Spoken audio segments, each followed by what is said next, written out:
Ladies and gentlemen, coming soon, a podcast you've all been waiting for. The Movie Podcast to end all movie podcasts. A podcast that discusses and critiques the best of the best and the worst of the worst movies playing at a theater near you. With a host whose opinions have been deemed as fact by your favorite fact checkers. And that's a fact.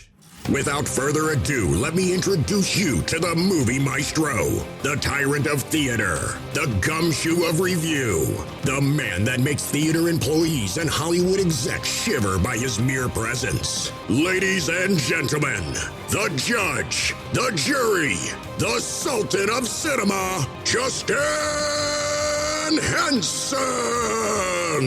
Welcome to the Movie Wire.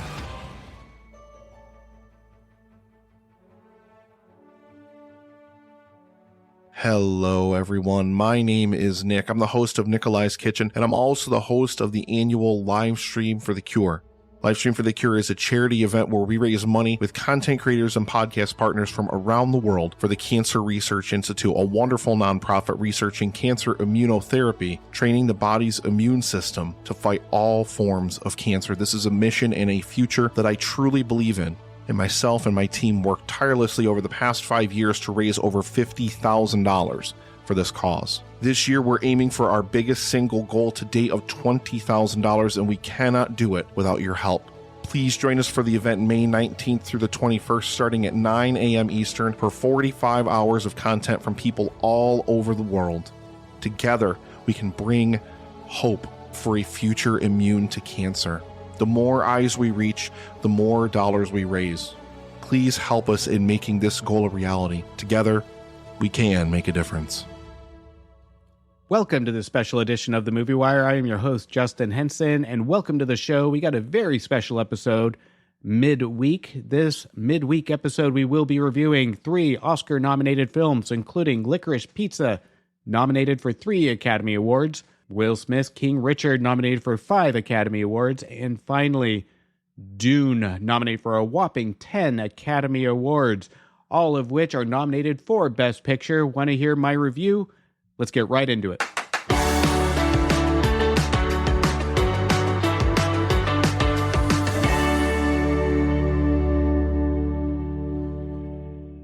Nominated for 3 Academy Awards, including Best Director, Best Original Screenplay, and Best Picture. Licorice Pizza is directed by Paul Thomas Anderson, who is known for his Oscar-nominated films and winners, Boogie Nights, There Will Be Blood, and Golden Globe-nominated Punch Drunk Love. Paul Anderson has been a wizard with original material that he has also written. Anderson is obviously a very talented writer. In a time of requels, sequels, and remakes, he is a very brilliant man to have in Hollywood, especially with his award-winning resume. I have loved a lot of his work. This, I have to say, was not one of my favorites of his previous films. The movie is about Elena Kane, played by Elena Haim, and Gary Valentine, played by Cooper Hoffman. It follows these 2 characters growing up and falling in love in the San Fernando Valley in 1973. There is definitely a lot of nostalgic feels to this movie for those of you that grew up in the 70s. The movie plays it very subtle and plays it very cool, a little too cool, on its intentions of where it's going to go and what kind of movie it wants to be. The movie likes to leave a lot to the audience assumption. I did have to watch this movie a couple times to pick up on some of the things I asked myself during the viewing of the movie the first time. Was I supposed to find that funny? Did I find that funny? Are they flirting? Are they in love? Some basic questions. The movie has its moments that you may miss after the first viewing, and I enjoyed the movie more the second time around. Anderson tends to bounce around quite a lot in this movie that makes it easy to miss some details in the movie the first go-around. You have to have the right attention span, be in a movie-watching mood, and not be distracted by other things around you. If you are distracted in the viewing of this movie, you will get lost and not pick up on a lot of the brilliant writing. This movie requires your full attention to appreciate the subtle humor and dialogue. The movie does take you back to the 70s and engulfs the audience in that era. What Anderson's opportunity in the film is the unbalanced pacing. When making a movie about romance and the love and the chemistry, of course, is the most important. When Elena and Cooper are on the screen together, it's a hit or miss when it comes to the chemistry. The best scenes of the movie involves the two with Bradley Cooper. Bradley Cooper, who plays a Hollywood big shot that just so happens to be dating Barbra Streisand, who doesn't appear in the movie, is just hinted at.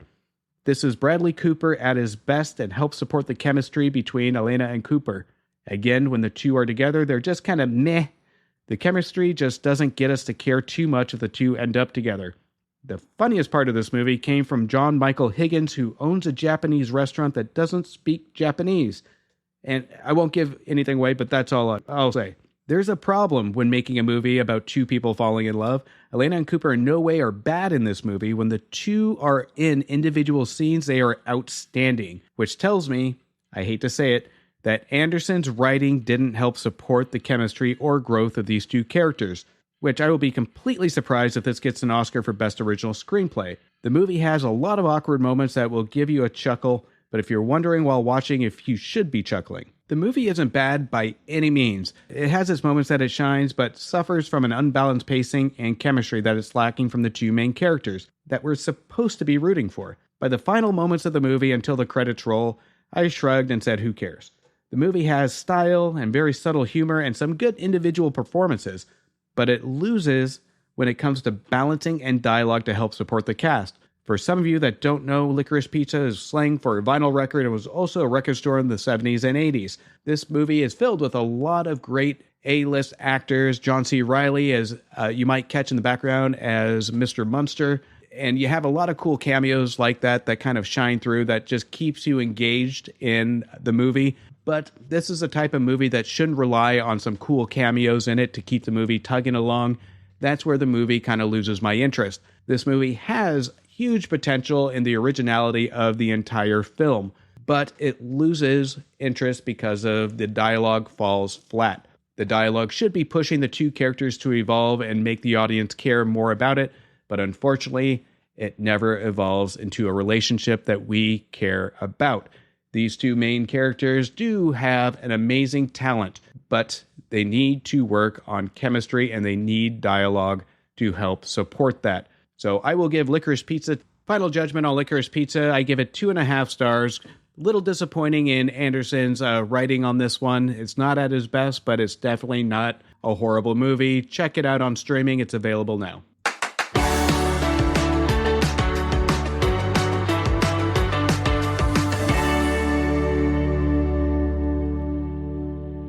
Dune, nominated for 10 Academy Awards, including Best Picture. Now, before I get into it, here is a movie review I'm sure that will give me a lot of middle fingers, a lot of flack, but hey, I'm here to give honest reviews and I don't care. This movie obviously has a dedicated fan base to the books and the original movie. I've had numerous discussions with people that are fans of the book or the movie. When I gave my opinion of the film, they followed up by asking if I read the book. No, in full disclosure, I have not read the book. Every time I get the same damn response. Oh, that's why you didn't love it. I'm just thinking, since when do I have to go to a movie reading the original material 100% of the time to enjoy the film?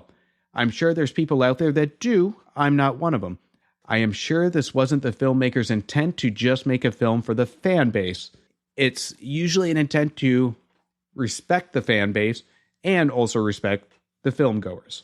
Based on Frank Herbert's science fiction novel about the son of a noble family that is given the trust with the protection of the most valuable asset and element in the galaxy. The film has an incredible cast, incredible director, and incredible set of writers. The movie stars Timothy Chalamet, Rebecca Ferguson, Zendaya, Oscar Isaacs, Jason Momoa, Stellan Skarsgård, Stephen McKay Anderson, and Josh Brolin.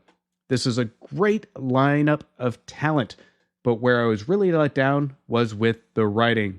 The movie has 3 incredible writers, John Spatz, Denis Villeneuve, and Eric Roth. These writers have done some incredible movies, but I think these writers desperately tried to stay safe to the tone and the material. There are no risks in the dialogue, and the dialogue adds nothing to the character's development. I can almost see the good intention to attempt some memorable dialogue, but I think there is too much talent in the room for their own good. I think the filmmakers would have had better luck with a less is more strategy. But in all fairness, I have now watched this film 3 times, not because I loved it, but to fully understand it and try to appreciate it. But alas, this did not have any success for me. The movie reminded me of buying tickets to watch Ben Stein read live. You buy the tickets thinking what a great experience it would be to watch Ben Stein live. Once the show starts and you discover it's just Ben Stein reading the encyclopedia. The movie looks incredible, but the audio doesn't match the video when it comes to excitement. The movie doesn't assault the eyes with in-your-face effects, but it's a great deal of love went into the CGI and atmosphere of this film. That's the biggest thing the film gets a thumbs up from me on, is the CGI. But unfortunately, the audio gets delivered like it's getting hit in the face with cardboard. It's limp, boring, and adds no likability to the characters. The movie moves super slow, which I could appreciate if it gave the audience something to root for or to digest after the movie. There are multiple points in the movie where every line is delivered at an extra slow pace, and then the characters walk and move extremely slow. It must be the gravity in space, I don't know. Something with futuristic space, I don't know. Or some sort of disorder they don't tell us that happens in space. But everybody, when they are delivering dialogue or they're moving, is just super slow. It's like reverse dramatic. Now, the cast does their best with the material they have. It was great seeing the talent on screen. I just wish they had better material to work with. The book, from what I read, is absolutely incredible, and it's a shame that they didn't take a little bit more risk to give the audience something more. I could almost see a cop on the set with a radar speed gun checking the cast speed to ensure they don't move or talk so fast. It's almost like they had some very detailed dialogue and they wanted to make sure the audience got the full concept of it, because it is at times hard to follow along with what's going on. Some not familiar with the book or story prior to going in might find the movie somewhat confusing and hard to follow. I wanted to like this movie, let me be clear on this. I really did. If you can play the movie at 2 times, 3 times the speed, it might entertain you more. The movie has everything going for it when it comes to the cast, writing, great effects, and I give credit and respect for the attempt of what they were trying to do, but I'm not here to give out participation trophies, so here it goes. I'm giving Dune 2 stars.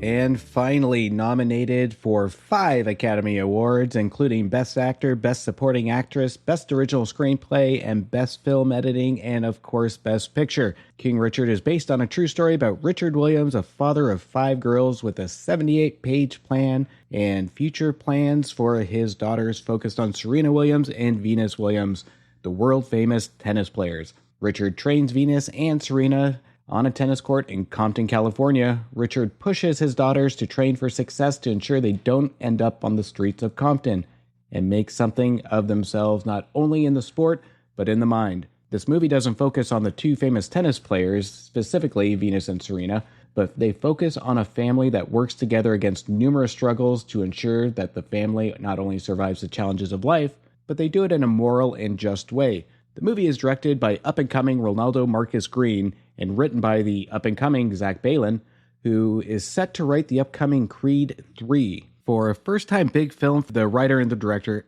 and Will Smith's dedication to win an Oscar, the filmmakers had their work cut out for them. Before the movie came out, the real Venus and Serena Williams required that they screen the film before it was released. As Will Smith described, they were in tears and they loved it. Smith has done some great work when it comes to playing the main character in biopics such as Ali, Concussion, and The Pursuit of Happiness. It is very hard not to compare his performances in this one to the other characters he's played in the biopics. It's no secret that Will Smith's mentality is Oscar-bound, and with picking biopics as his gateway to the Oscars, so far it hasn't bowed well for him in the past. The big question is this the Will Smith biopic that's going to tell a different tale? Let's deep dive into Richard Williams, played by Will Smith. Smith here does a great job portraying the real Richard Williams. There is no question that this father brought up some talented daughters. Will Smith's character has a very innocent, strict, but fatherly chemistry with Venus, played by Sunita Sidney, and Serena, played by Demi Singleton. You fall in love with the relationship that they have, which helps support Smith's performance. There are points in the film that I wish Smith's performance would have gone further. One of my favorite performances of Will Smith is The Pursuit of Happiness. Here we see Smith show his vulnerability. This was one thing that could have been demonstrated his range, is having Smith show some vulnerability in this film. Having the pressure of raising 5 girls in Compton, I don't care how strong of a father man you are, the stresses wears on fathers as well. I think this was a missed opportunity for him, which I think might hold him back for the big Academy Award win for Best Actor. Now, in biopic movies, I'm sure there is some exaggerated moments. I feel they were very careful with Will Smith's portrayal of Richard Williams. Here's a man that is raising $5 along with his wife, Brandy Williams, played by the lovely Anjanine Ellis in Compton, California. The movie does a decent job balancing between Richard Williams, Venus, and Serena, and some cut scenes and some special moments with the family. The movie's pacing is on point in this film. The film takes its time to ensure the accuracy of the characters it portrays, and our love of the characters keeps us engaged. As a sports biopic, we should experience the feelings of the players. We should feel their wins and their losses. The movie is very successful in this. We just don't cheer for Venus and Serena, but we cheer for the entire Williams family for a win. With how close this family seems, the filmmakers invite us in as we are part of the family. After watching a film like this, it makes us want to be a better human, a better parent, and encourages us to just do better. It will make us question ourselves if we are pushing ourselves to do better and ask ourselves, can we do better? In the words of Richard Williams, we can do better. This film is a good film, but it's not a perfect film. In terms of misses, the performances range and struggles are limited in this film. I wanted to see a little bit more focus on the struggle of Richard and Betty Williams so we can see and relate more to them. I wanted to see a more human side to them other than just dedication to their children. I wanted to see the real struggles of the parents, what it's like to try and train 2 all-star tennis players while balancing the relationship with the other daughters. That was the biggest missed opportunity in this. I know that Venus and Serena are the biggest points of this movie, but it takes a family to raise a family. It's not just the parents, but I really wanted to see what the real life struggles are. Was there jealousy in the family? At what point did Betty and Richard struggle? There's got to be some real life struggles there, other than just competition. It seems like something small, but when you have a character biopic driven by characters, it is one of the most important things to give the audience. But nevertheless, this movie is an important movie to have for families to watch. This movie does a pretty good job. If I had to compare it to Will Smith's old work, Pursuit of Happiness is one of my favorite movies of Will Smith when it comes to his biopics. And I think he does a good job, and it's almost like he's picking and choosing what kind of character he wants to play in his biopic movies. It is okay to show some vulnerability to some characters and some strength. That is the key to success. I know there is a lot of awards going out for King Richard right now, and rightfully so. But when it comes to the Academy Awards, I think a couple of those pieces to show his range is really going to be a miss for him this year. But stay tuned for my Oscar special next week, and I'll go more into detail on that. But I am giving King Richard a solid 3 stars. It is a good film and a great film to watch with your families. King Richard is available on all streaming services right now. Check it out before the Oscars come at the end of the month.